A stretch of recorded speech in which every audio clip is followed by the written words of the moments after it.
먼 길 위에 동행이라는 제목으로 하나님 말씀 함께 나누시겠습니다. 아프리카 속담에 보면은 빨리 가려면 혼자서 가고 멀리 가려면 함께 가라라는 속담이 있다고 합니다.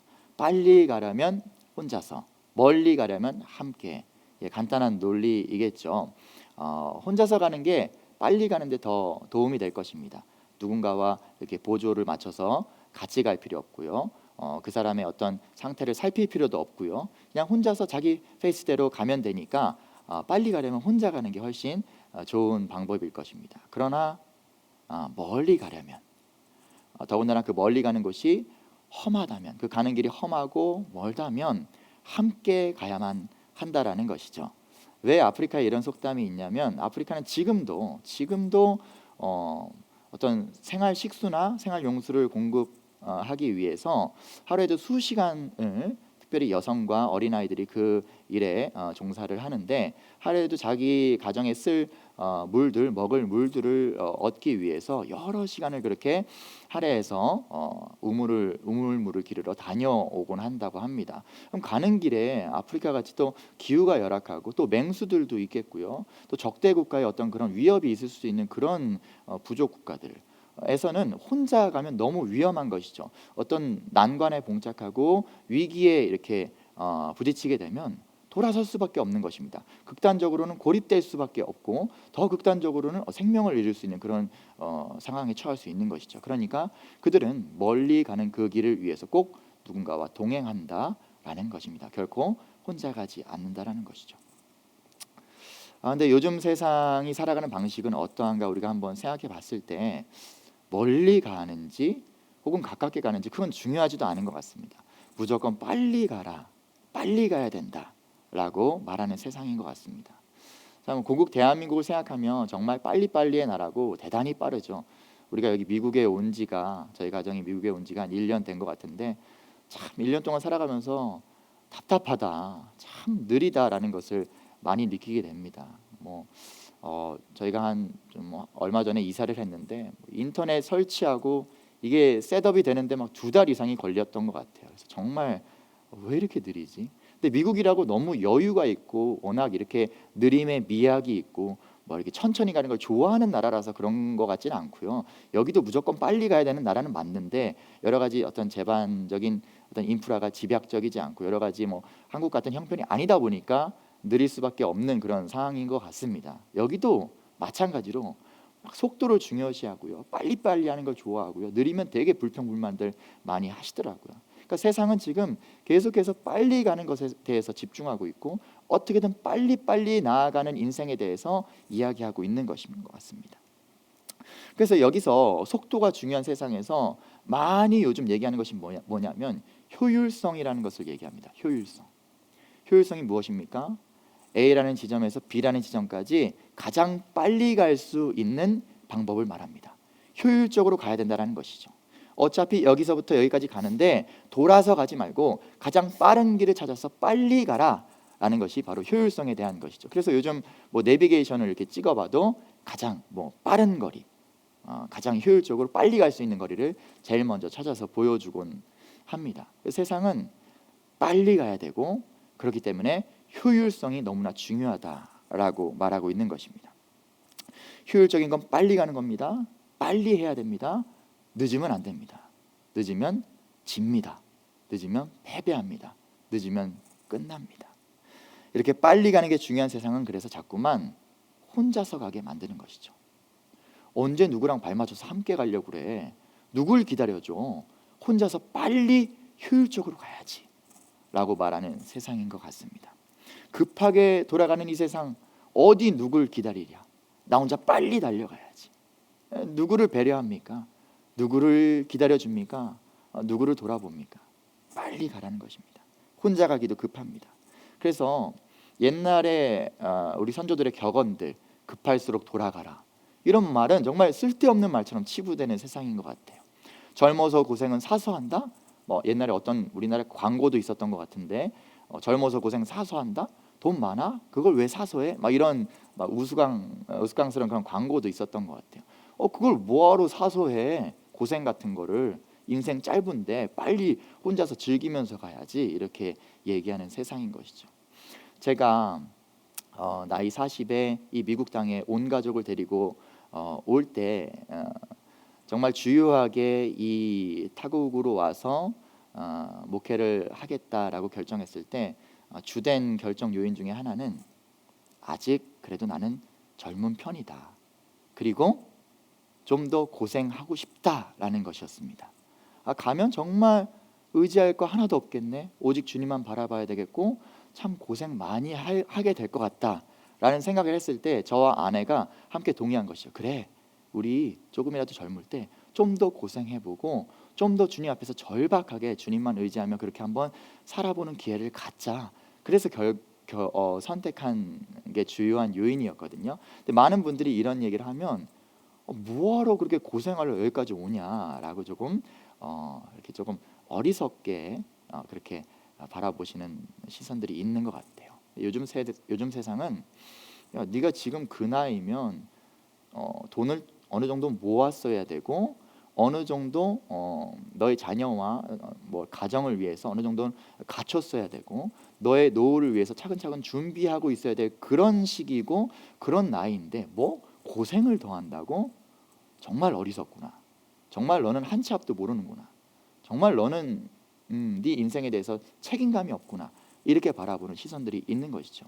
어디서 기반합니까?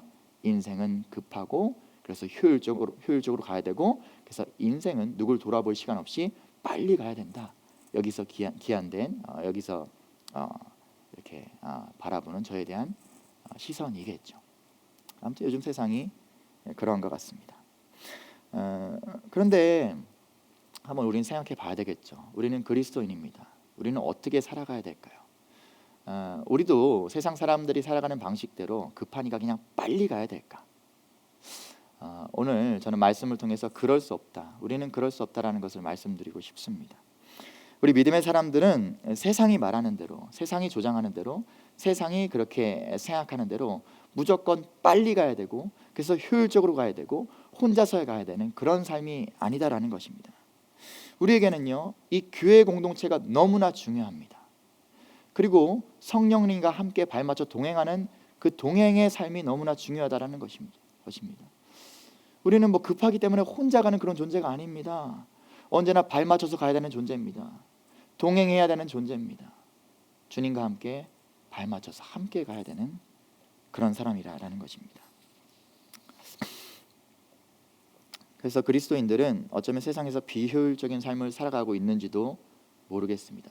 세상 사람들이 바라볼 때 그래서 어리석다라고 생각할 수도 있을 것 같습니다. 12절 말씀을 한번 보실까요? 그러므로 형제들아 우리가 빚진 자로 돼 육신에게 져서 육신대로 살 것이 아니니라. 이런 말씀이 있어요. 우리가 빚진 자랍니다. 빚진 자래요. 우리가 무슨 빚을 졌죠? 우리가 사랑의 빚을 진 자들이지 않습니까? 구원의 빚을 진 자들이지 않습니까? 우린 빚진 자라는 것입니다. 동의하시죠? 맞습니다. 우린 빚진 자입니다. 우리를 위해 오래 참으시고 모든 구원의 방편을 스스로 마련하신 성부 하나님께 우리는 빚진 자입니다. 그리고 친히 이 땅 가운데 오셔서 우리를 위해서 그 비참한 죽음을 죽어주신 예수 그리스도께 그 성자 예수님께 빚진 자들입니다. 지금도 함께 동행하시며 우리를 그 구원으로 인도하시는 그 견인하시는 성령 하나님께 그 위대하시고 거룩하신 삼위 하나님께 우리는 빚진 자다라는 것입니다. 우리는 이 빚진 자의 감수성을 가지고 살아가는 그리스도인들입니다. 근데 여러분, 이 빚진 자라는 게 사실은 참으로 놀라운 은혜지만 생각해 봤을 때 빚진 자, 이거 사실은 삶을 되게 거추장스럽게 만드는 거 아닙니까? 빚진 자, 뭔가 내가 채무가 있다, 내가 빚진 거 있다, 내가 돈을 벌어도 계속 그 빚으로 빠져나가요. 효율성이 없잖아요. 아무리 열심히 벌어도 아무리 열심히 노력해도 계속해서 그냥 빚만 갚아야 돼. 전혀 효율적이지 못한 삶이지 않습니까? 그러니까 우리가 그리스도인이다, 그래서 우리는 빚진 자다라는 이 아이디어 자체가 우리 세상살이의 어떤 효율성을 되게 저해하는 것 같습니다. 우리 빚진 자야? 뭔가 주님께 갚을 게 있어? 뭔가 삶의 효율성이 떨어지는 것 같습니다. 근데 그뿐만이 아닙니다. 13절 말씀 보니까요, 너희가 육신대로 살면 반드시 죽을 것이로되 영으로서 몸의 행실을 죽이면 살리니.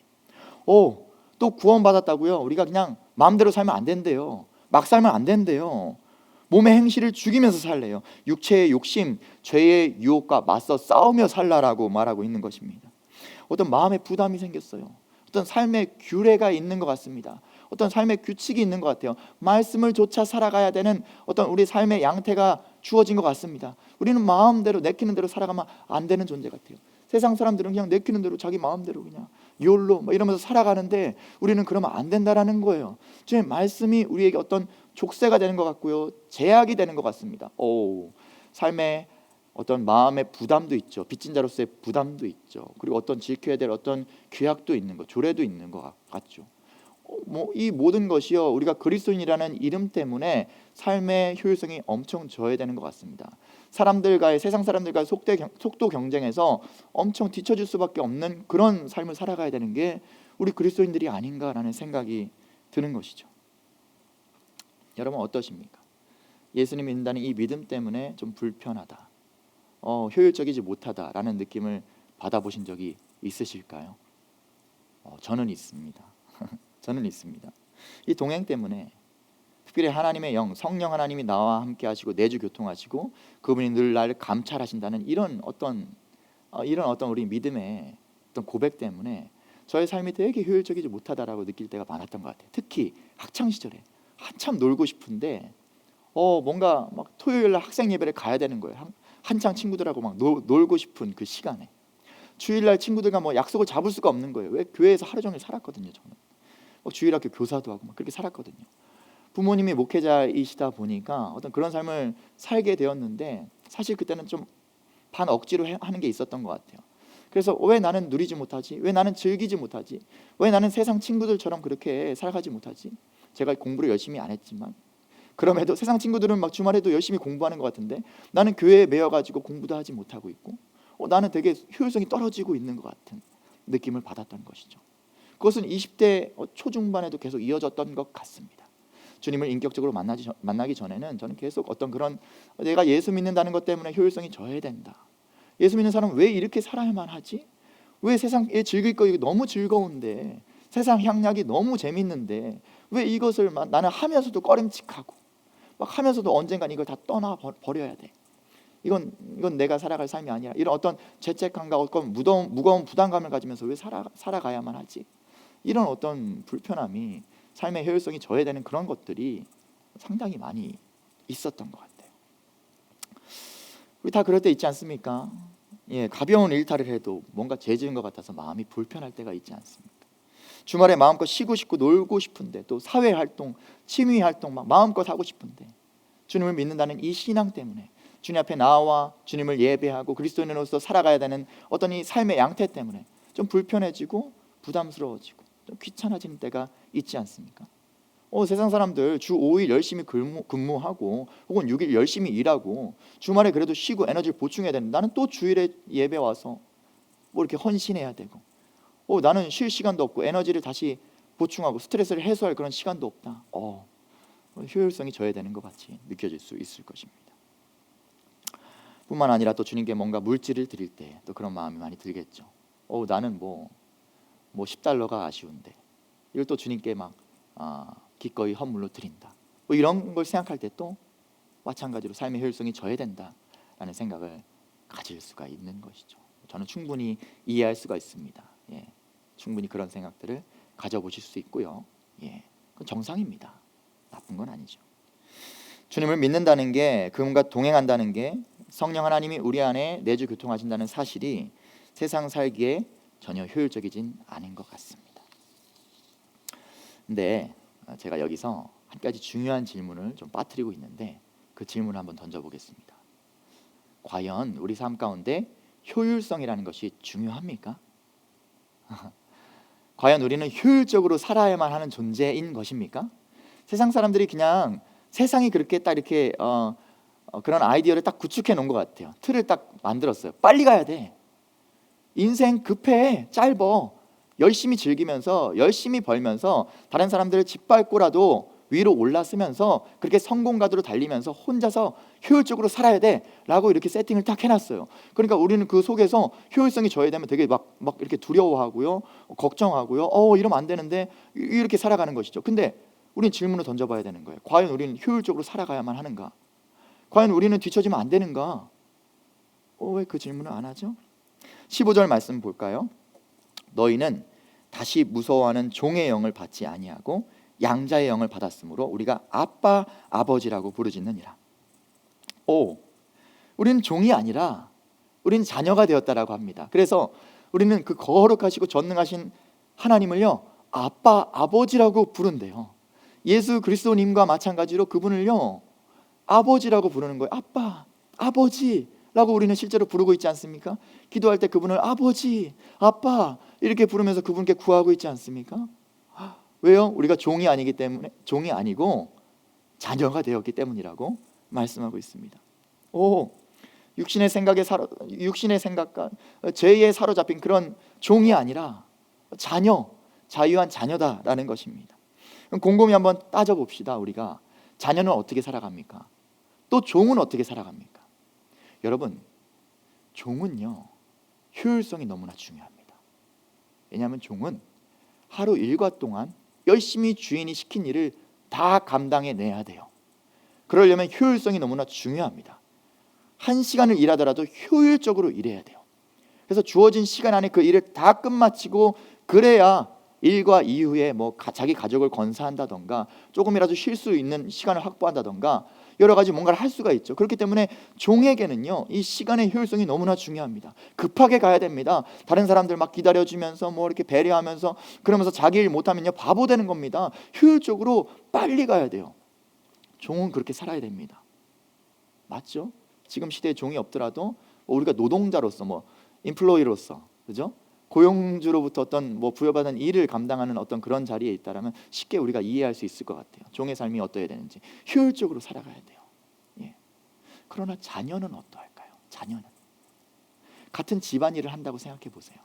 종은요 그 집안일을 효율적으로 빨리 끝내야 돼요. 그죠? 1분 1초라도 어떻게든 아끼려고 되게 이렇게 동선도 고려해가면서 이렇게 일의 순서도 고려해가면서 빨리빨리 그 일을 효율적으로 해야 돼요. 근데 자녀는 어떨까요? 자녀가 그 집안일을 합니다. 어떨까요? 가끔 저희 자녀들과 같이 우리 집을 청소할 때가 있습니다. 그러면 막내딸 녀석은요 어떻게든 자기도 돕겠다고 잘하긴 잘해요. 되게 꼼꼼하더라고요. 제일 어린 녀석이. 근데 그 녀석이 엄마가 밀고 있는 밀대를 뺏어 들고선 자기가 하겠다고 할 때 과연 그것이 큰 도움이 될까요? 우리 아들들이 이렇게 정리를 하는 걸 자기들이 하겠다고 할 때 그 결과를 놓고 보면요 다시 해야 돼요. 다시 해야 됩니다. 아이들이 하는 게 거의 장난 수준이죠. 그래서 어쩔 때는 오히려 더 더뎌집니다. 청소하는데 그냥 아내와 저 둘이 하는 게 훨씬 빠르지 다 같이 하면요 오히려 더 느려지는 거예요. 근데 이것은 우리 가족의 일종의 놀이가 되는 것이죠. 즐거운 일이 되는 거예요. 행복한 거예요. 시간이 느려져도 괜찮습니다. 효율성이 저해돼도 괜찮습니다. 자녀들이 엄마 아빠를 돕겠다고 그렇게 함께 할 때요 행복한 것이죠. 가정 안에 웃음꽃이 피는 것이죠. 와, 이렇게 우리가 함께 이 가정을 꾸려나간다는 그 사실 자체만으로 너무나 행복한 거예요. 그래서 자녀는요 효율적일 필요 없습니다. 빠를 필요가 없는 것이죠. 그들은요 빨리 시간 안에 끝내야 돼 촉박하게 쫓기면서 그렇게 할 필요가 없는 거예요. 잘 못해도 엄마 아빠가 다시 한번 해주면 됩니다. 잘 못해도 엄마 아빠가 기다려주죠. 오늘 못한다고 혼나지 않습니다. 그게 바로 자녀의 삶인 것이죠. 자녀는요 효율적일 필요가 없습니다. 근데 우리 주님께서 우리에게 말씀하십니다. 너희는 종이 아니라 자녀라. 여러분 근데요 한번 생각해 보십시오. 근데 우리가 살아가는 방식은 어떻습니까? 우리가 그리스도인인데 자녀인데 마치 세상 사람들처럼 쫓기고 혹시 살아가고 있지 않습니까? 세상 사람들처럼 급하게 내 나이가 몇인데 지금 이러고 있으면 안 되는데 내가 지금 이렇게 뒤처지면 안 되는데 세상 사람들처럼 그렇게 쫓기듯이 살아가고 있지는 않은가 한번 생각해 봐야 될 것 같습니다. 과연 우리의 삶의 방식이 세상 사람들과 동일하게 그렇게 쫓기며 살아가는 듯한 그렇게 효율성만 쫓는 듯한 그렇게 아둥바둥 사는 삶이라면 과연 우리가 자녀인가? 아니면 여전히 이전의 종의 형태로 종의 삶의 그런 모양대로 종처럼 살아가고 있지는 않은가 생각해 봐야 될 것 같아요. 그리고 다시 한번 우리 생각을 환기시키고 내가 종이 아니라 자녀지. 자녀로서 살아가야 되지. 자녀는 효율적일 필요 없지. 주님께서 함께 하시지. 주님께서 붙잡아 주시지. 내가 좀 더딜지라도, 내가 좀 놓칠지라도, 내가 좀 그르칠지라도 주님께서 붙잡아 주시지. 주님께서 다시 바로잡아 주시지. 주님께서 함께 하시지. 이 믿음으로 우리는 세상 사람들처럼 그렇게 쫓기듯이 효율성만 쫓아 살아가지 않았으면 좋겠습니다. 주님을 더욱더 바라봤으면 좋겠습니다. 주님을 더욱더 기대했으면 좋겠습니다. 우리 아빠 아버지를 찾으셨으면 좋겠습니다. 사랑하는 여러분, 그리고 또 한 가지 우리가 또 생각해 봐야 될 것이 있습니다. 과연 우리는 효율적으로 살아가야만 하는가? 우리 삶은 효율적이어야만 되는가? 아니요. 우리는 그럴 필요 없습니다. 자녀이기 때문입니다. 그리고 여기서 또 한 가지를 생각해 봐야 될 것입니다. 과연 무엇이 효율적인 것인지를 생각해 봐야 될 것 같습니다. 여러분, 처음에 서두에 말씀드렸던 그 아프리카 속담 다시 한번 언급해드리면, 빨리 가려면 혼자서 가는 것이고요, 멀리 가려면 함께 가야 됩니다. 근데 우리가 가야 될 어떤 종착지를 생각해 보신다면, 우리가 가야 될 어떤 본향이 있다라면 그것은 멀리 있습니까? 혹은 가까이 있습니까? 여러분, 우리가 살아가는 인생이 세상 사람들이 생각하는 것처럼 그냥 길어야 요즘 100세 시대라고 해서 100년 혹은 120년 그것이 전부라면 그건 너무 짧습니다. 여러분, 저 얼마 전까지만 해도 어린 소년이었던 것 같은데 벌써 나이가 40이에요. 하다 보면 60대 있을 것 같아요. 하다 보면 막 은퇴할 나이 되고 막 자녀들 막 결혼한다고 막 그러고 있을 것 같아요. 그 미래까지 안 가봤지만 그냥 예상이 돼요. 왜냐하면 저희 어머니 아버지들도 다 그렇게 말씀하시고 저희 할머니 할아버지들도 다 그러시더라고요. 나 엊그저께가 처녀 때였던 것 같은데 벌써 나이가 이렇게 먹었다고.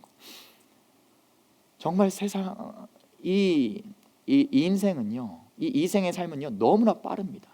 너무나 빨리 가요. 쏜살같이 화살같이 날아가지 않습니까?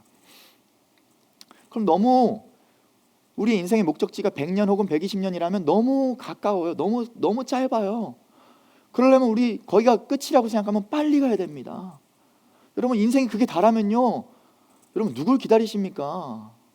어떻게 그냥 천천히 갑니까?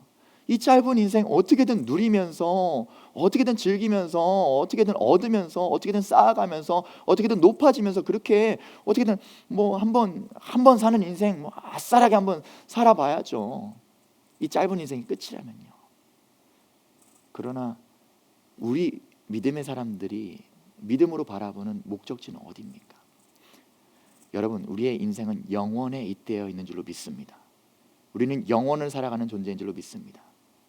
우리 예수 그리스도께서 우리를 사하시고 그의 형벌대속적 죽음으로 인하여서 우리는 사망에서 생명으로 옮겨진 자들인 줄로 믿습니다. 더 이상 죽음이 우리를 지배하지 아니하고 인생의 종말이 끝이 아니고 우리의 삶은 영원에 잇대어서 영원을 살아가는 존재인 줄로 믿습니다. 여러분, 그럼 한번 생각해 보십시오. 우리가 영원을 살아갈 존재다. 영원은 시간의 개념으로 표현할 수가 없습니다. 시간이 아니기 때문이죠. 그러나 그래도 시간의 질량으로 한번 묘사를 해봤을 때 이 정도의 시간이 영원이다라고 했을 때, 그럼 100년, 120년은 이 영원이라는 시간 속에 어느 정도로 표현할 수 있겠습니까?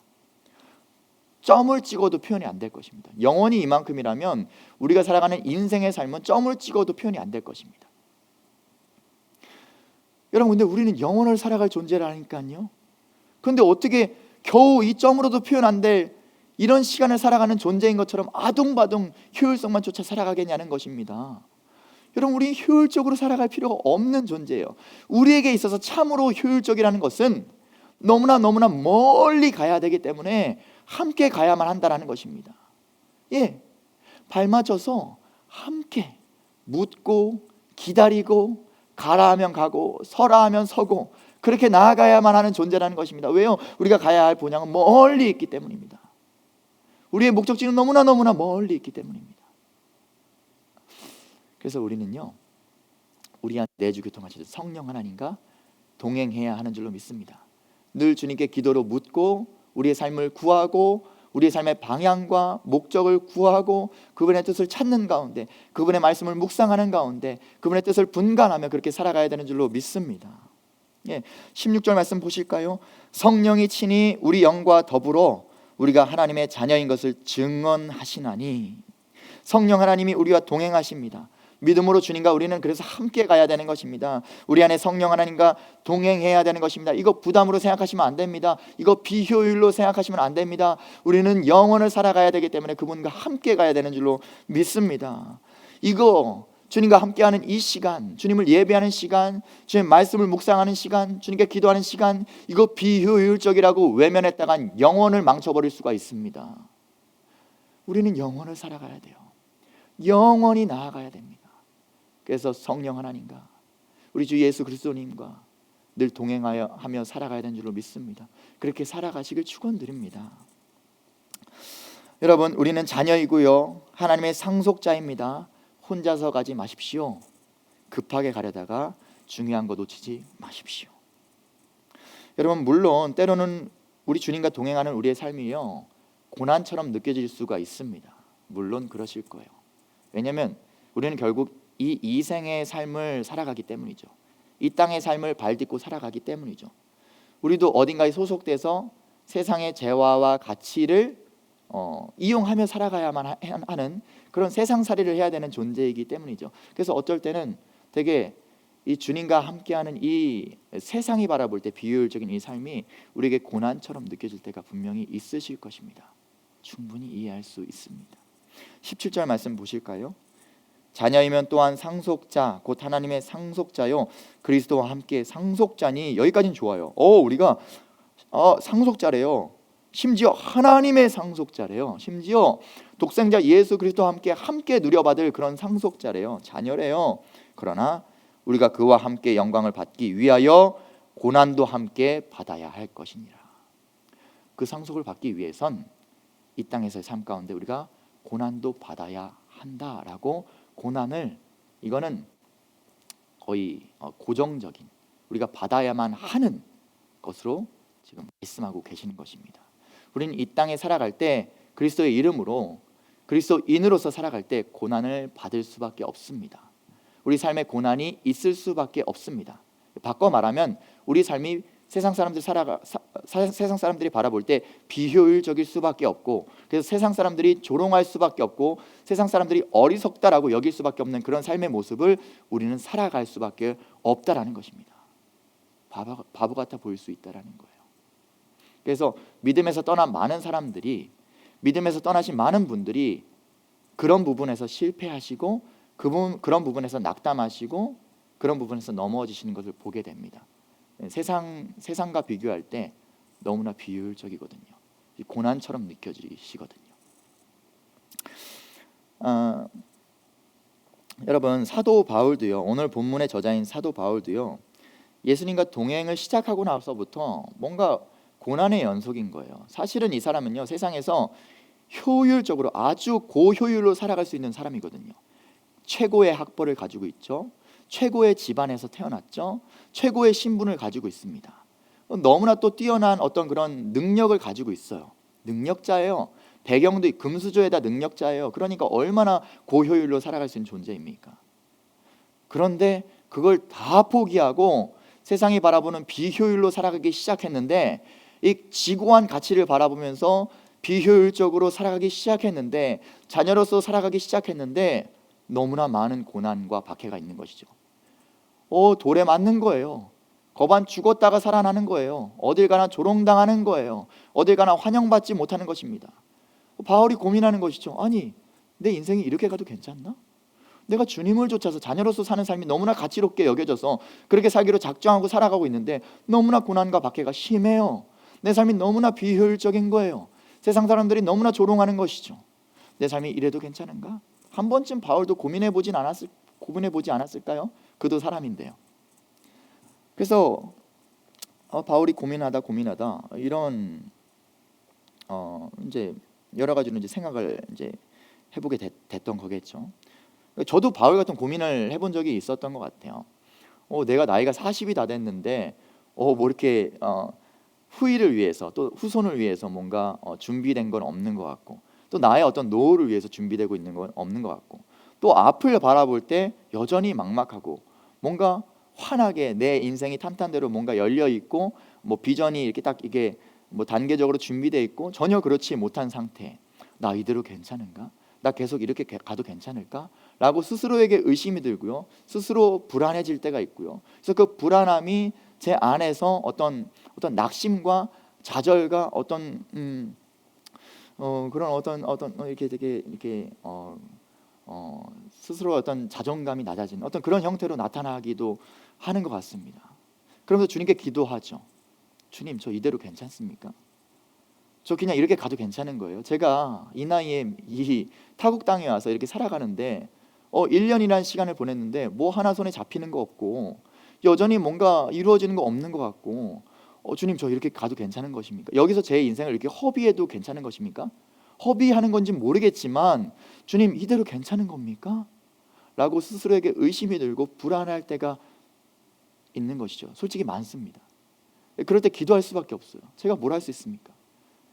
기도할 때마다 주님께서 주신 답은 단 하나인 것이죠. 18절 말씀입니다. 생각하건대 현재의 고난은 장차 우리에게 나타날 영광과 비교할 수 없도다.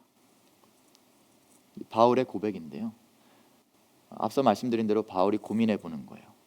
나 이대로 괜찮은가? 다 버리고 세상의 고효율을 버리고 비효율로 살아가기 시작했는데 내 인생이 왜 이렇게 힘들지? 왜 이렇게 척박하지? 나 이대로 괜찮은가? 라고 고민했을 때, 그렇게 생각해 봤을 때, 고민해 보니까 생각하건대 현재의 고난은, 내가 이 땅을 살아가면서 받고 있는 세상의 조롱과 박해 따위는 장차 내가 받아 누릴 그 영광과 예수 그리스도와 함께 받아 누릴 그 영광의 상속과 비교할 때 이 비교가 안 된다. 비교가 안 된다. 비교할 수가 없다. 옛날 성경을 보면 좋게 비교할 수가 없도다 이렇게 표현하고 있고요. 영어 성경을 보니까 비교할 가치가 없다 이렇게 표현하고 있더라고요. 비교할 가치가 없다. 이게 영원이란 시간과 이 점으로도 표현 안 되는 이 시간 속에서의 가치를 비교할 수가 없는 거예요. 그리고 이 땅에서 어떤 내가 열심히 고효율로 살아가서 누려받을 어떤 세상의 영광과 그리고 아버지 하나님으로부터 누려받을 그 영원한 상속의 영광과 비교할 때 이 비교할 가치가 없는 거예요. 비교 대상이 아닌 거예요.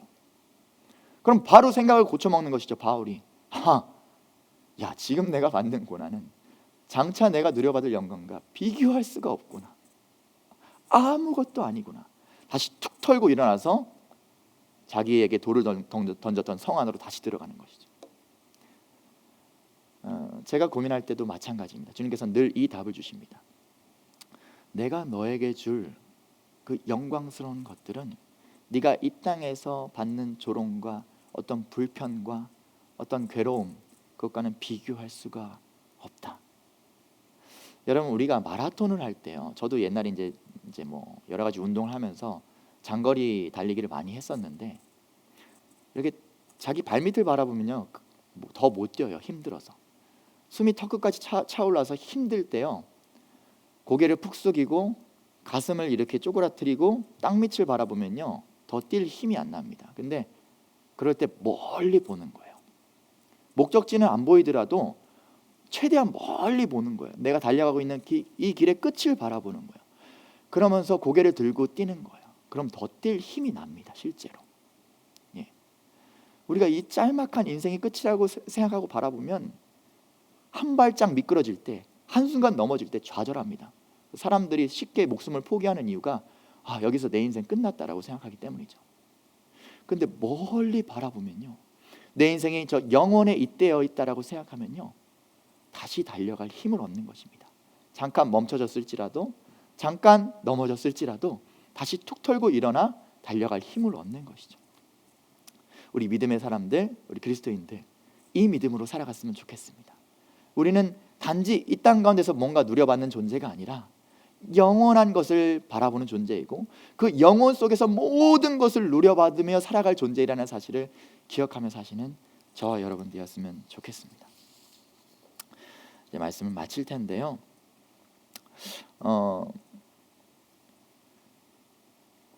여러분, 또 이제 마지막으로 제가 드리고 싶은 말씀이, 제가 이렇게 말씀드리면 그래도 결국은 우리는 이 땅을 살아가고 있고 결국은 하루하루의 삶이 이 땅 가운데서 모든 재화와 어떤 모든 물건과 어떤 음식 모든 것들을 통해서 공급받고 그거로 살아가는 존재인데, 당장 그것이 충족되지 않는 삶, 그것이 없어서 괴로운 삶이 어찌 행복할 수 있겠는가? 어떻게 그런 삶 가운데서 어떻게 찬양하며 기뻐하며 살 수 있겠는가? 어떻게 그런 삶 가운데서 그것이 어떤 믿음의 어떤 그런 풍요로운 삶이라고 말할 수 있겠는가라고 말씀하시는, 반문하시는 분들이 분명히 있을 것입니다. 예. 그래서 주님을 쫓아 살아가는 삶은 고난일 수밖에 없고, 주님을 쫓아 살아가는 삶은 고통일 수밖에 없고, 그래서 우리는 주님을 쫓아 살아가기 때문에 죽음 이후의 영원만 바라봐야 되고, 죽음 이후의 어떤 상속만 바라보면서, 그것만 바라보면서 이 땅은 정말 골골거리면서 살아도 그냥 기뻐하며 행복해야만 그렇게 살아가야 되는가? 오해하지 마시기 바랍니다. 예. 우리 주님 그런 분 아닙니다. 26절 말씀을 한번 좀 넘어가서 보시면, 이와 같이 성령도 우리의 연약함을 도우시나니 우리는 마땅히 기도할 바를 알지 못하나 오직 성령이 말할 수 없는 탄식으로 우리를 위하여 친히 간구하시느니라. 그러니까 우리가 흔히 우리 주님을 오해할 때, 우리 주님께서 우리의 삶을 딱 이렇게 족쇄 채워가지고, 우리 발목에 족쇄 채워가지고 내가 살고 싶은 삶도 살지 못하게 하고, 삶에서 막 효율성을 막 저해시키면서 막 그냥 돈도 못 벌게 하고 늘 가난하게 살게 하고 막 병들어서 골골거리게 살면서, 야 영원만 바라봐, 죽음 이후에 내가 줄 그 풍요로운 것만 바라봐, 이러면서 살아가는 삶을 우리에게 허락하시는가? 그렇게 살게만 하시는가? 오해하지 마시라는 거예요. 성령 하나님께서는요, 우리의 연약함을 아시고요, 우리가 배고플 때 너무나 연약해지는 거, 우리가 물질이 없어서 너무나 연약해지는 거, 우리가 세상살이 가운데 세상의 막 어떤 조롱과 어떤 그런 불평 섞인 말들을 들을 때 우리가 너무나 낙심된다는 건 너무나 잘 아셔요. 우리 연약한 거 너무나 잘 아셔요. 그래서 우리가 그분께 간구하지 못하는 것까지도 그분은 아셔요. 그래서 우리가 미처 주님께 간구하지 못하는 것까지도 그분은 대신 간구해 주시면서 우리 삶 가운데 모든 필요와 쓸 것을 공급해 주시는 주님이신 줄로 믿습니다. 그 주님은요, 우리의 원함을 아시고 우리가 기뻐하시는 것을 아시고 우리의 성향을 아시고요, 우리 연약한 부분도 다 아셔요. 그래서 그분은요, 우리 연약함대로 역사하시고요, 우리의 성향대로 우리를 사용하시고요. 여러분, 다 불러서 저같이 목회자로 쓰시는 거 아닙니다. 다 저처럼 불러 선교사로 막 이렇게 오지로 보내고, 절대 그런 하나님 아니십니다. 걱정하지 마세요. 우리 주님께서는 각자의 그 믿음대로, 각자의 성향대로 이 세상 가운데서 누리면서 또 공급받으면서 그렇게 주님을 충분히 찬양하게 하시면서, 충분히 믿음 가운데서 그 삶을 영위하게 하시면서 살아가게 하신 줄로 믿습니다. 어떤 사람은 어떤 부요함을 통해서 또 그의 삶 가운데 또 역사하시기도 하고요, 어떤 사람은 어떤 강인함을 가지고 또 그 삶 가운데 역사하시기도 하고요, 어떤 사람은 그 넉넉한 어떤 인품과 여러 가지 성품을 통해서 역사하시기도 하고요. 우리 성령 하나님께서는 우린 너무나 잘 아십니다. 오해하지 마십시오. 주님을 쫓는다고 막 무조건 세상에서 비효율로 고통만 받으면서 살아가는 그 삶, 그런 거 아닙니다. 우리를 주님을 믿는 믿음으로 주님께 맡기며, 다만 우리의 눈을 들어서 영혼을 바라보시고, 우리의 눈을 들어서 주님께서 허락하실 그 영원한 상속을 바라보시면서 담대하게 믿음으로 이 땅을 영위하시기 바랍니다. 담대하게 믿음으로 담담히 이 땅을 뚜벅뚜벅 용기 있게, 용기 있는 그리스도인으로 걸어 나가시길 축원드립니다. 주님께서 여러분과 함께 하실 것입니다. 함께 기도하시겠습니다. 사랑 많고 은혜로우신 아버지 하나님, 감사합니다. 주님께서 허락하신 귀한 은혜로 우리가 함께 주님 말씀 앞에 서고 주님 말씀 앞에서 다시 한번 힘과 용기를 얻습니다. 주님과 더욱더 동행하기 원합니다. 세상 사람들처럼 살아가지 않기 원합니다. 세상의 종들처럼 살지 않기 원합니다. 자녀로서 주님과 동행하며 주님께 묻고 주님께 구하고 주님께 공급받아 살아가기 원합니다. 가장 풍요롭고 가장 온전한 것을 누리고 또 그것을 바라보며 살아가기 원합니다. 그렇게 믿음으로 살아가는 우리 될 수 있도록 붙잡아 주시옵소서.